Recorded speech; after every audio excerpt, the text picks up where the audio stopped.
Hola, en esta clase del exploratorio veremos los conceptos fundamentales de un área de ciencia de la computación llamada arquitectura de computadores.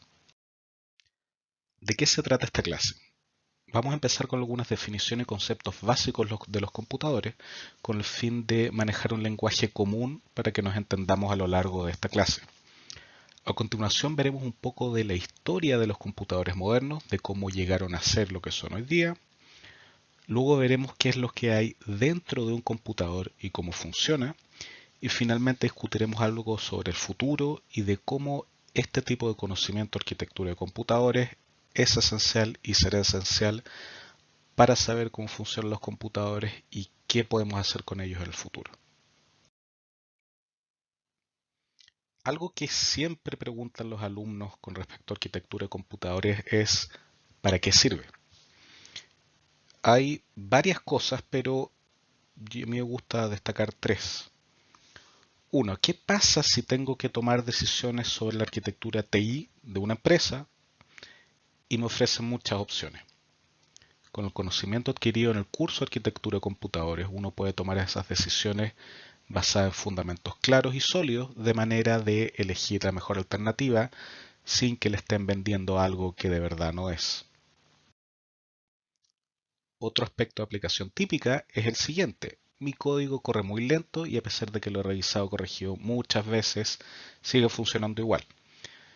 Con lo que uno aprende al curso de arquitectura de computadores puede ya sea modificar el código de manera que ocupe de mejor manera el hardware subyacente donde lo quiero ejecutar o decidir ocupar otro tipo de hardware dado el tipo de código que estoy ocupando.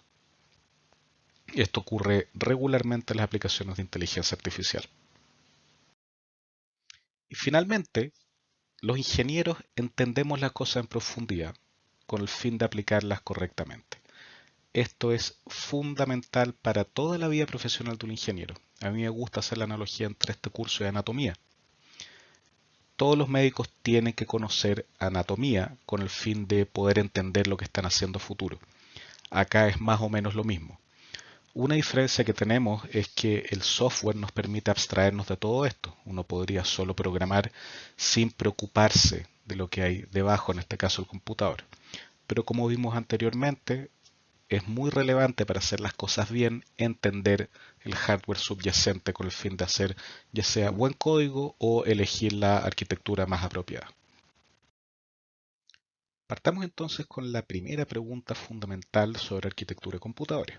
Y esta es lógicamente, ¿qué es un computador?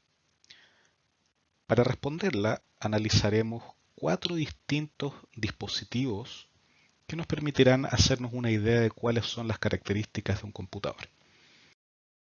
El primer dispositivo que analizaremos es un refrigerador. Claramente uno puede decir que un refrigerador no se parece a un computador. Quizá tiene un computador adentro para manejar los distintos programas que requiere un refrigerador para funcionar, pero no parece ser un computador, no permite hacer nada de las cosas que estamos acostumbrados de un computador. Meternos a internet, escribir código, escuchar música, ver videos, preparar presentaciones en PowerPoint, por ejemplo. Entonces, desde ese punto de vista, no pareciera ser un computador. Segundo, una lavadora. La lavadora quizá tiene un nivel más alto de parecido con un computador, ya que en general tienen programas, que son bastante similares a los programas que uno podría pensar de un computador tradicional, solo que en este caso son programas de lavado. La diferencia con un computador es que estos programas no pueden modificarse. Uno puede parametrizarlos, ponerle más menos tiempo, mayor o menor intensidad, algún tipo de cosa, pero no puede modificarlo, a diferencia de los programas que uno puede escribir para un computador. El tercer caso es un teléfono celular. A esta altura, uno puede decir con seguridad que un teléfono celular es un computador, tanto porque nos permite hacer todas las cosas que nos permite un computador tradicional, ya sea de escritorio o portátil, y porque podemos programar en él. Es muy sencillo hacer una aplicación para un teléfono móvil y después verla en el mismo teléfono. Esto no era así hace 25, 20 años atrás, cuando los teléfonos móviles venían con funciones precargadas que no podían modificarse y era imposible cargar un programa propio. Y bueno, finalmente un computador, que tiene las cosas tradicionales a las que estamos acostumbrados. Entonces, desde el punto de vista de la arquitectura de computadoras, la respuesta a la pregunta de qué es un computador es muy clara. Lo más importante de esta respuesta es que es una máquina programable. ¿Y qué significa que una máquina sea programable? Esencialmente que permite escribir programas para ellas, donde los programas son secuencias de instrucciones, y luego permite ejecutar esos programas. ¿Ok? A diferencia de otros dispositivos que recién analizamos, como la lavadora o el refrigerador, que sí están ejecutando programas, esos dispositivos no permiten escribir programas para ellos y ejecutarlos. Entonces la pregunta que nos interesa ahora, y al menos en la parte inicial de arquitectura del curso, arquitectura de computadores también, es la siguiente. ¿Cómo construimos una máquina programable que ejecuta programas? ¿Cómo construimos un computador? Para responder esta pregunta, partamos analizando lo lógico. Un programa que debe ejecutar un computador. En este caso, tenemos un código en Python muy simple que permite calcular un promedio de notas de acuerdo a notas que están almacenadas en una lista. Este claramente no es el código más adecuado o eficiente para calcularlo, pero nos permite notar ciertas cosas importantes. Lo primero que llama la atención es que el código y el computador debe permitir almacenar datos. Lo podemos ver acá, tanto en la lista notas como en las variables n y promedio. Además de permitir almacenar datos, el computador debe permitir que esos sean almacenados en estructuras adecuadas, como por ejemplo una lista o variables particulares. Además de que estas variables o listas deben ser de distinto tipo. Por ejemplo, la variable n e i van a ser números naturales, mientras que la variable promedio va a ser un número real. Lo siguiente que llama la atención es este while. Esto significa que nuestro computador tiene que permitir la toma de decisiones y el manejo de ciclos. Además de eso, podemos ver que el código tiene operaciones aritméticas, tiene sumas, tiene divisiones. Eso nos permite operar los números y entregar nuevos resultados que luego serán procesados.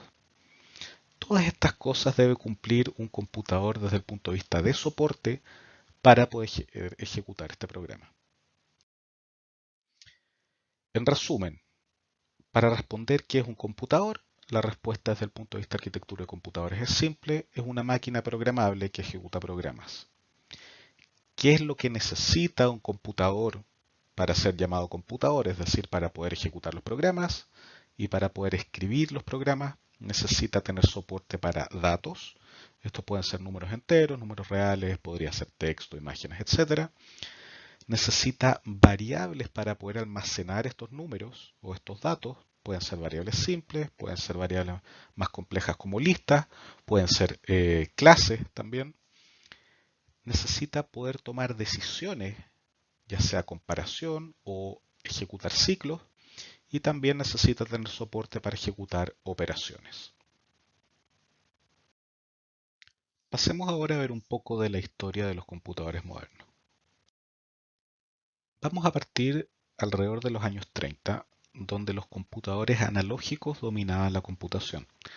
Estos computadores eran muy distintos a los computadores que tenemos ahora y ocupaban muchísimo más espacio y consumían mucha más energía de lo que estamos acostumbrados en este momento. En ese tiempo, Claude Shannon, que es el padre de la teoría de la información y que se lo van a encontrar en muchos otros cursos, estaba convencido que ocupar computadores analógicos no era una opción correcta para el futuro, no era una solución apropiada. Él planteó una estrategia de 3 pasos para diseñar computadores más eficientes que finalmente resultarían transformándose en lo que conocemos hoy en día como los computadores digitales, que son los computadores que ocupamos regularmente. Aunque suena increíble, él desarrolló estas ideas durante su tesis de magíster, en la que tenía 19 años aproximadamente. Uno de los principales aspectos de la estrategia de Shannon se basa en que la lógica booleana permite representar operaciones aritméticas.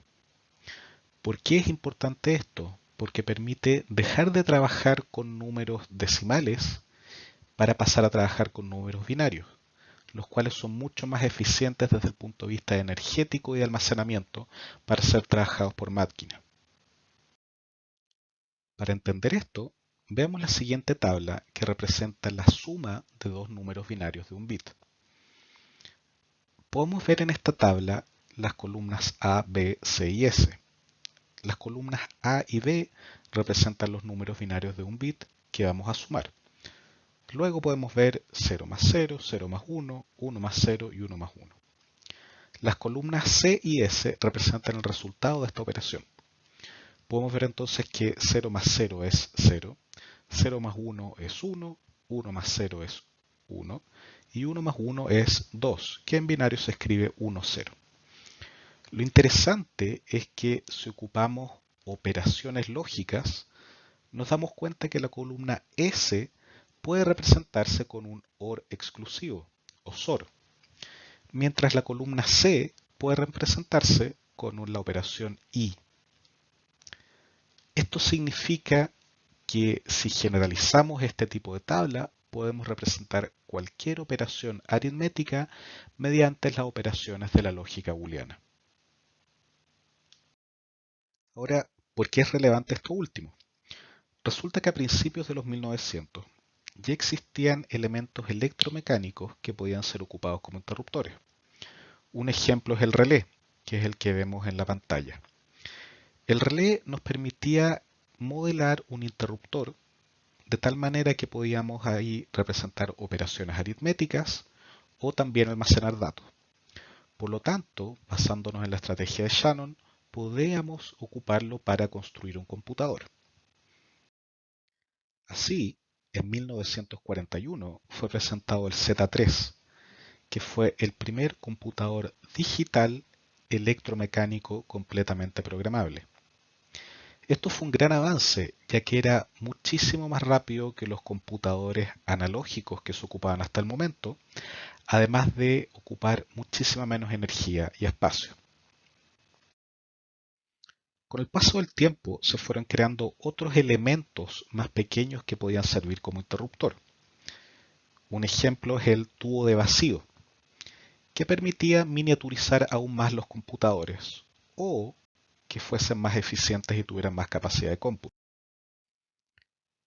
De esta manera, en 1945 fue presentado ENIAC, que fue el primer computador digital completamente eléctrico, sin partes mecánicas, eso quiere decir sin relé, que era completamente programable. A pesar de ocupar más espacio que, por ejemplo, el Z3, este computador era más de 1000 veces más rápido y consumía mucha menos electricidad. A fines de la década de los 40 llegaría la invención más importante para el hardware de los computadores. Esto es el transistor, que fue creado en 1947 en Bell Labs, en Estados Unidos. A diferencia de los relés y de los tubos de vacío, un transistor es completamente electrónico, por lo tanto puede ser miniaturizado a medida que avanza el conocimiento en ciencia de los materiales. Siguiendo esta idea de miniaturización, en 1958 y 1959 fue presentado el primer chip o circuito integrado. ¿Qué es un chip?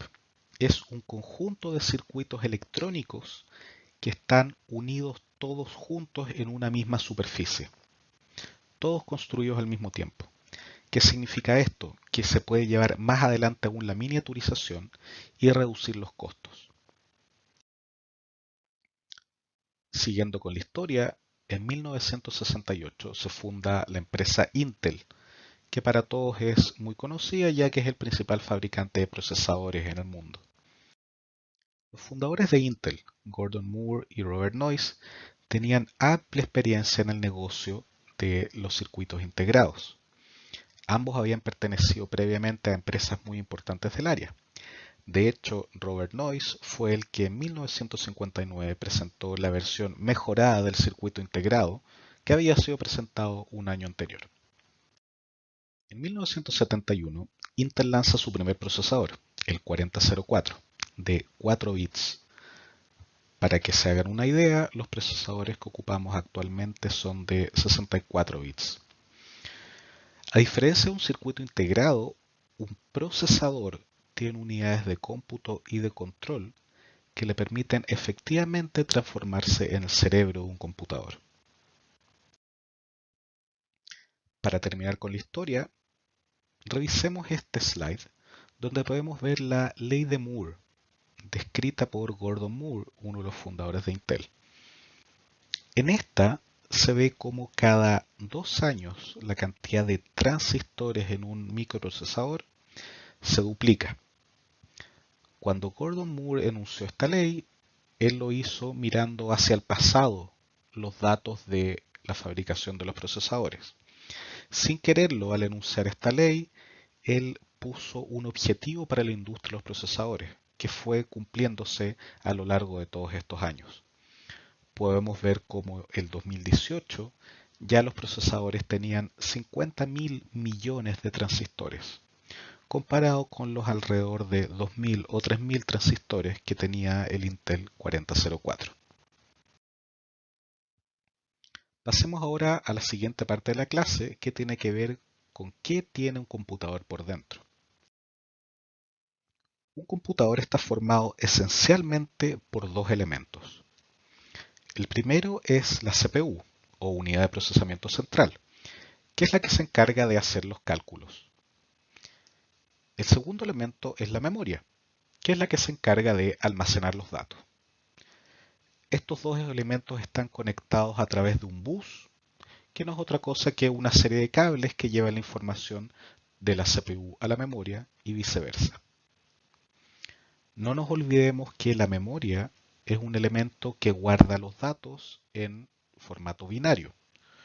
Por lo tanto, todo el computador va a funcionar en formato binario.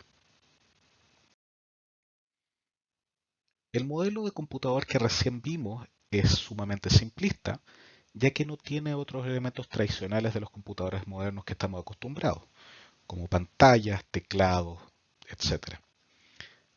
Para integrar eso al modelo de computador, se agrega un nuevo elemento general que se llama entrada o salida, input-output en inglés.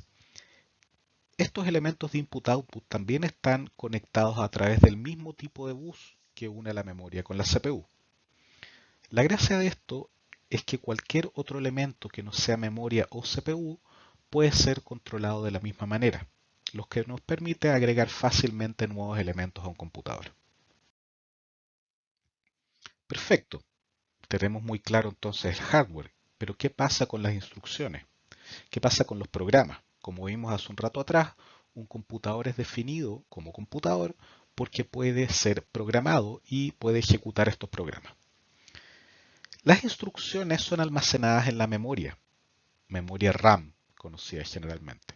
Eso significa que también pueden ser vistas como datos. Al estar almacenados en la memoria RAM, una instrucción se puede ver simplemente como una secuencia de ceros y unos.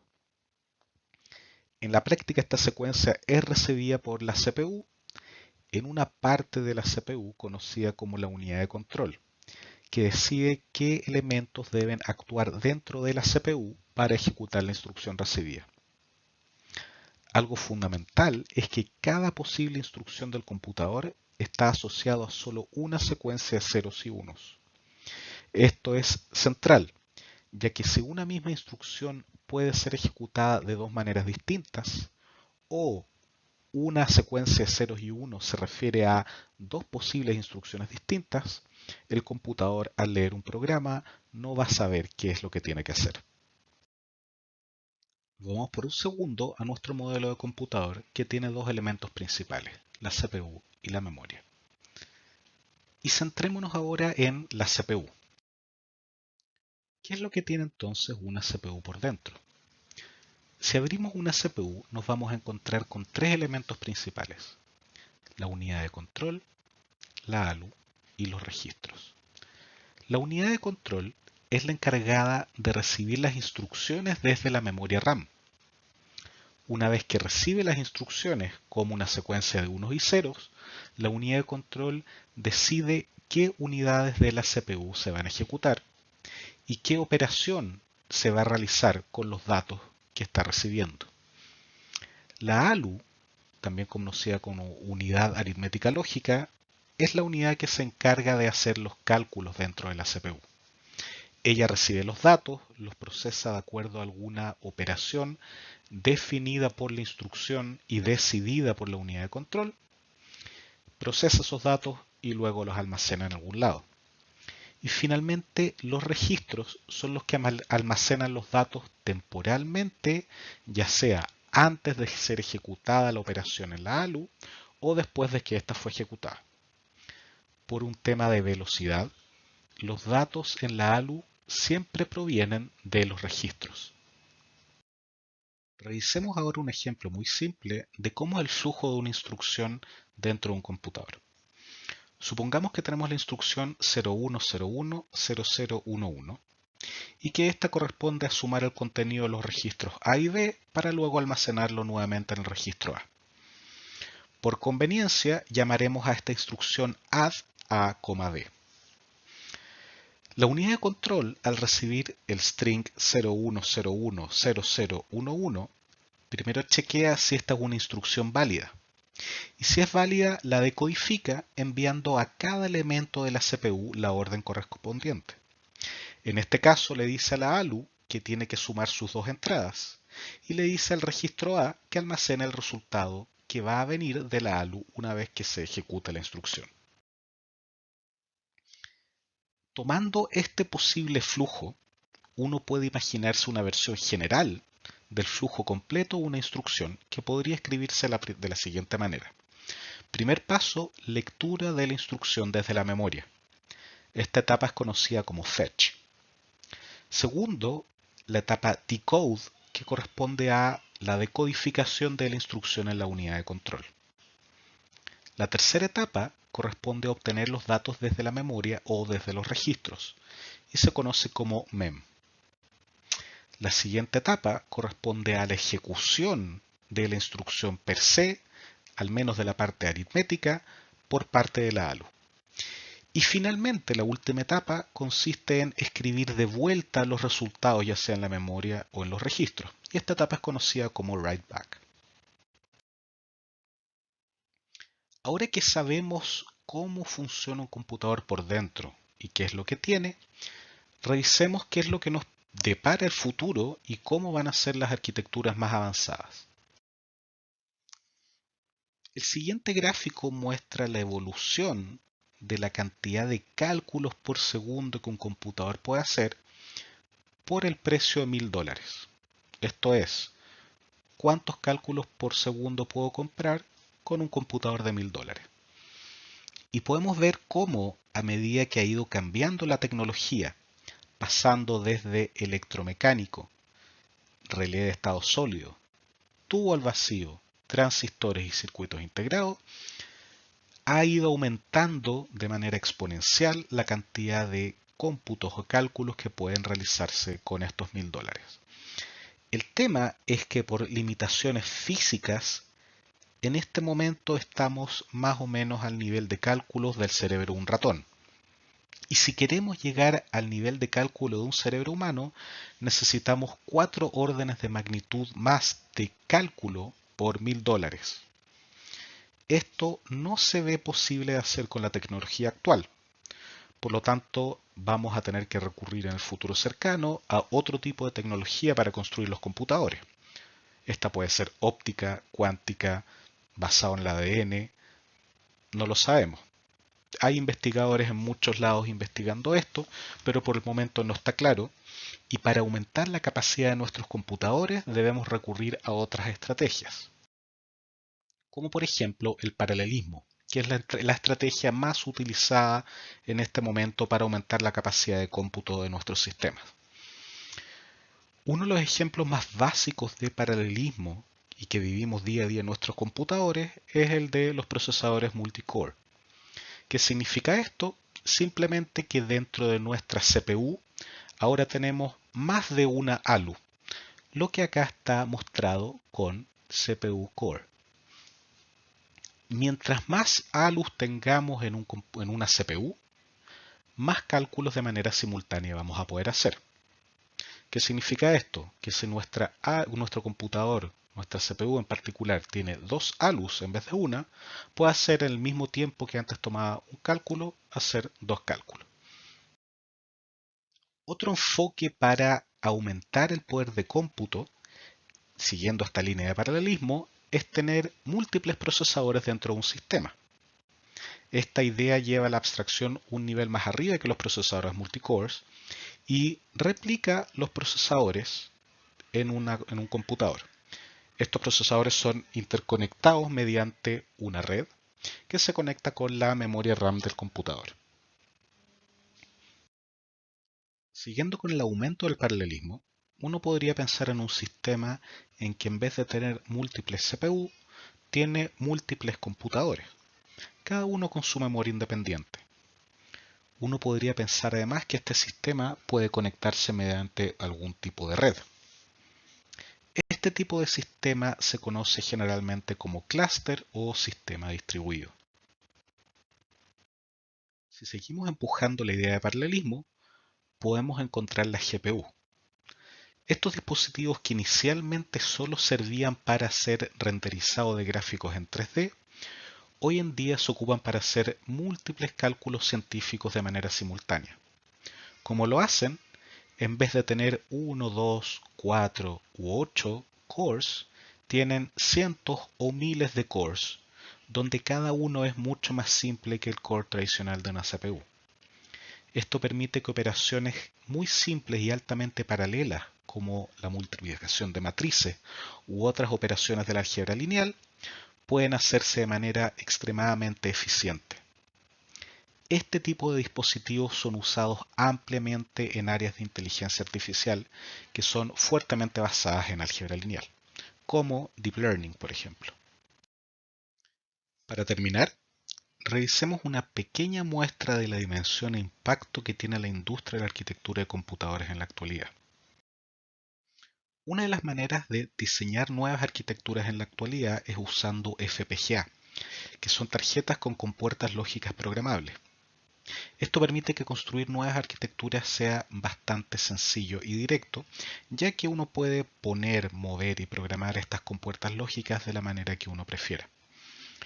Este tipo de tarjetas se utiliza en el curso Arquitectura de Computadores para construir un computador real a lo largo del proyecto del curso.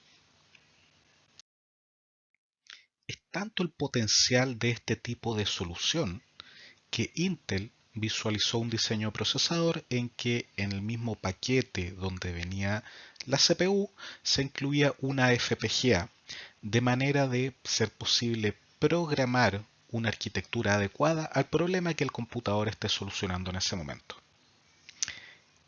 Es tanto el impacto que cree Intel va a tener este tipo de tecnología que hace unos años compró la empresa Altera en 16.7 billones de dólares. Pasando al dominio de la inteligencia artificial, Intel decidió también comprar la empresa Nervana, que se dedica a desarrollar procesadores especializados en inteligencia artificial por 400 millones de dólares.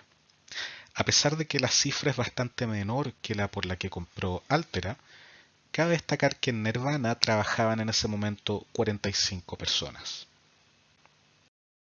Y con esto terminamos la clase.